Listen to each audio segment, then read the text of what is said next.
Et par rapport à son ministère, par rapport à les actions qu'il posait, par rapport à la puissance qui émanait de la vie ou du ministère de Jésus, nous voyons que Jésus lui-même, la lumière du monde, attirait des hommes pécheurs à lui.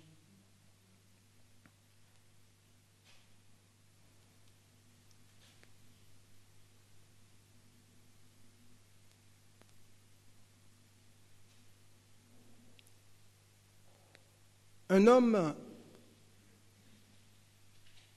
est bon non pas par le fait seulement qu'il fait du bien autour de lui. Et je pense que c'est nécessaire, c'est indispensable de faire du bien autour de nous, surtout en tant qu'enfants de Dieu. La Bible nous appelle à ne pas nous lasser de faire du bien.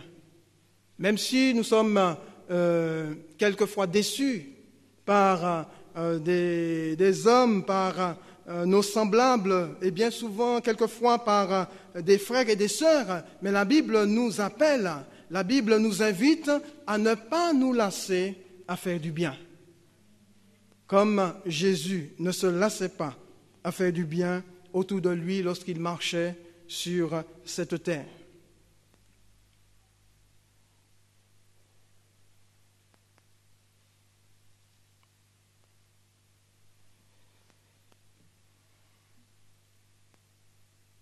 Un homme bon, c'est un homme qui ne prendra pas toute la reconnaissance pour lui-même, toute la gloire pour lui-même, qui ne va pas orienter les regards vers lui-même, mais vers celui qui l'a sauvé, vers celui qui l'a réconcilié avec Dieu le Père, vers celui qui s'est donné à la croix du Calvaire. Et lorsque nous parlons, lorsque nous témoignons, lorsque vous témoignez, mes frères et mes sœurs, ce n'est pas pour que les gens puissent nous voir, ce n'est pas pour que les gens puissent avoir les regards fixés sur nous, mais c'est pour que les gens puissent avoir les regards fixés sur Jésus.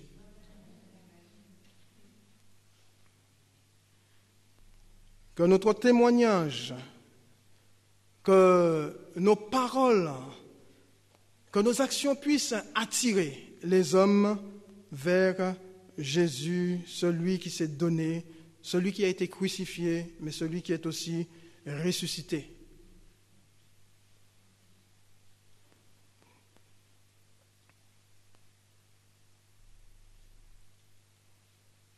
Jésus est venu attirer les hommes à Dieu comme le Père lui-même attire à Jésus. Dans Jean, au chapitre 6, verset 44, Jésus va dire « Nul ne peut venir à moi si le Père qui m'a envoyé ne l'attire. » Nul ne peut venir à Jésus si le Père qui l'a envoyé ne l'attire à lui. Personne ne peut venir à Jésus à moins que le Père ne l'attire. Oh Seigneur,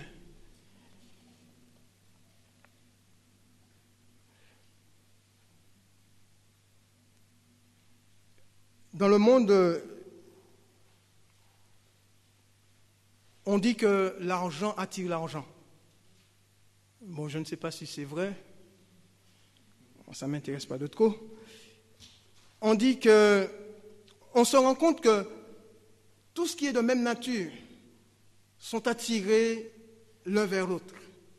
On voit que l'homme est attiré vers la femme et que la femme est attirée vers l'homme. Pourquoi ? Parce que les deux sont de même nature. Bien sûr, il y a aujourd'hui des choses contre nature auxquelles la parole de Dieu condamne l'homme qui est attiré vers l'homme ou la femme qui est attirée vers la femme. Ça, c'est condamné. Le Seigneur condamne de telles choses parce que cela est contre nature. La lumière va attirer la lumière parce que c'est de la même nature. Les enfants de lumière que nous sommes vont attirer des enfants de lumière. Et même si nous, en tant qu'enfants de lumière, nous attirons des enfants des ténèbres, ce n'est pas pour être en bien en leur présence. Vous comprenez ce que je dis? Si nous attirons des enfants de ténèbres, ce n'est pas pour que nous puissions nous sentir bien en leur présence, mais nous les attirons pour qu'eux puissent être touchés par la grâce du Seigneur Jésus-Christ. Jésus marchait. Jésus, de par la lumière qu'il était, attirait les pécheurs à lui. Mais Jésus ne se sentait pas bien au milieu des pécheurs. Jésus ne vivait pas au milieu des pécheurs dans le sens où il se sentait bien au milieu des pécheurs. Non, il attirait les pécheurs à lui afin que les pécheurs soient sauvés, afin que les pécheurs soient délivrés.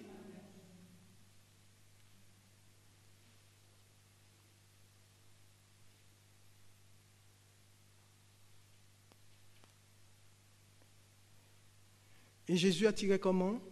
Eh bien, il attirait au travers de son témoignage, au travers du message qu'il annonçait, au travers de la parole de Dieu. Oui, la parole de Dieu est aussi bonne, frères et sœurs, pour attirer les pécheurs à Jésus-Christ.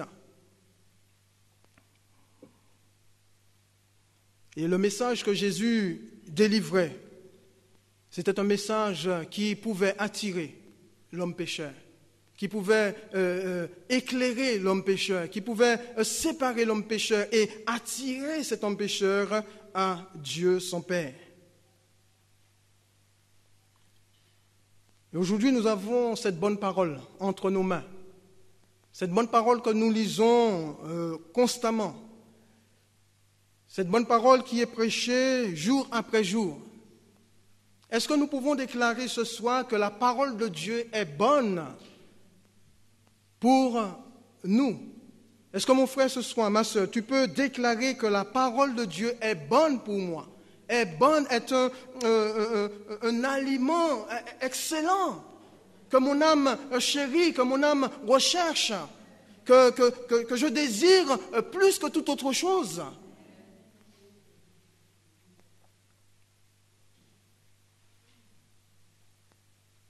Est-ce que tu es attiré par cette parole? Est-ce que moi je suis attiré par cette parole? Si je suis attiré par cette parole, eh bien je vais faire comme David. Je serre en disant comme David, Seigneur, je serre ta parole dans mon cœur.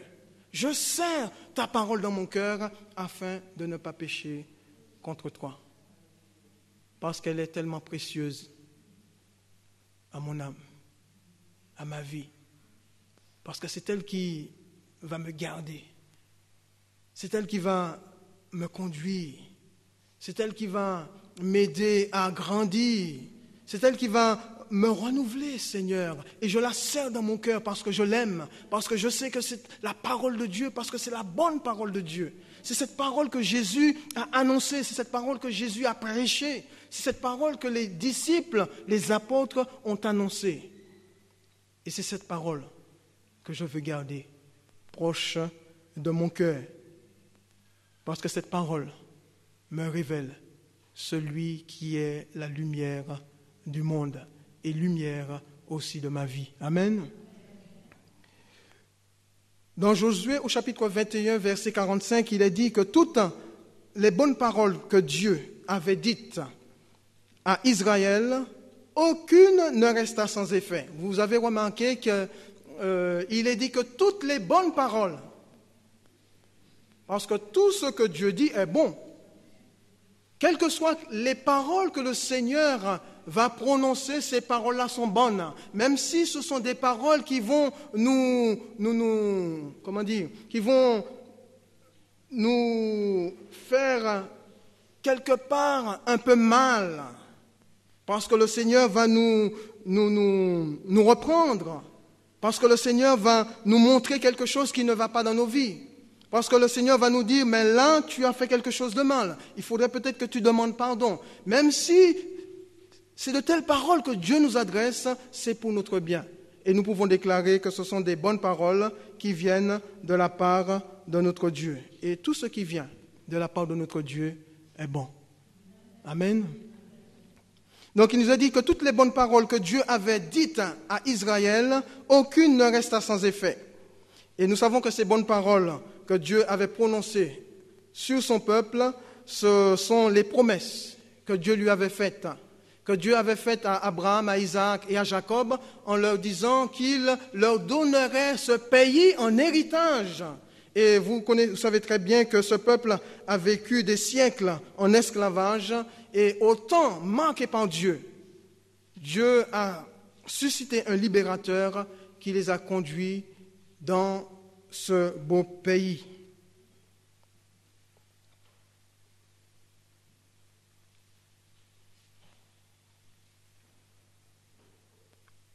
Frères et sœurs, que Dieu accomplira toutes les promesses de sa parole, les promesses pour son peuple en ce qui concerne Israël, Dieu les accomplira. Il y a des promesses que Dieu a accomplies, il y a des promesses qui restent en attente pour l'instant, mais qui trouveront leur accomplissement. Les promesses que Dieu a faites concernant Jésus, la venue de Jésus, Dieu les a accomplies. Les promesses que Dieu nous a faites concernant le salut, Dieu les a accomplies. Et si Dieu vous a fait des promesses, sachez que Dieu les accomplira en son temps. Et le temps de Dieu, frères et sœurs, n'est pas notre temps. Nous avons nos calendriers, nous avons nos périodes, nous avons nos temps. Nous fixons nos vies selon nos calendriers, mais Dieu n'a pas de ce genre de calendrier. Dieu a son temps à lui. Et le temps de Dieu n'est pas notre temps. Quelquefois, nous aurions tellement aimé que Dieu accomplisse sa promesse, la promesse qu'il nous a faite tout de suite, à l'instant précis. Mais Dieu n'est pas à notre merci.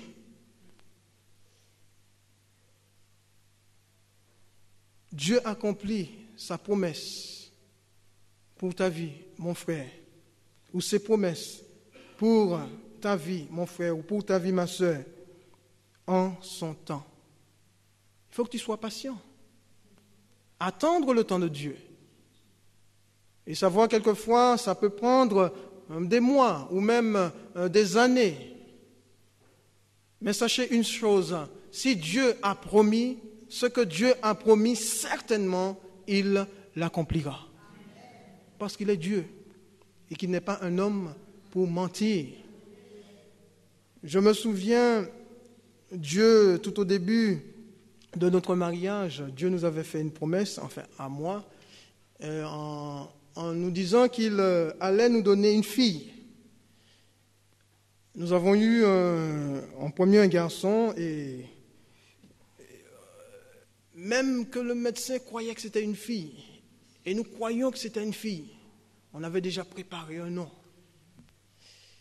Et hop, la surprise était là, eh bien c'était un garçon, c'était Samuel.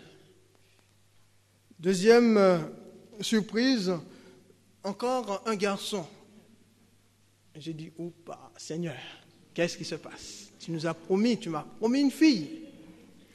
Troisième enfant, encore un garçon. J'ai dit, bon, Seigneur, je crois que 3 garçons, c'est bon, on s'arrête là.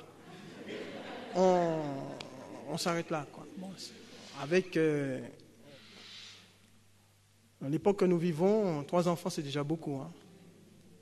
Mais nous n'avions plus pas idée de faire des enfants encore. Bon, on s'est dit, mon épouse et moi-même, bon, c'est bon, comme on a déjà 3 enfants, ça va. Et puis peut-être que je me suis trompé sur ce qui m'a été dit. Peut-être que ça venait de mon propre cœur. Et je vous assure, nous avons oublié complètement. Et je ne dirais pas comme par hasard, parce que comme je l'ai dit tout à l'heure, il y a le temps de Dieu. Et on ne s'attendait pas du tout au 4e enfant. Et voilà que le 4e enfant arrive. C'est pas un garçon, c'est une fille. C'est une fille. C'est le temps de Dieu. C'était le temps de Dieu. Et lorsque Dieu vous promet quelque chose, eh bien, restez dans l'attente.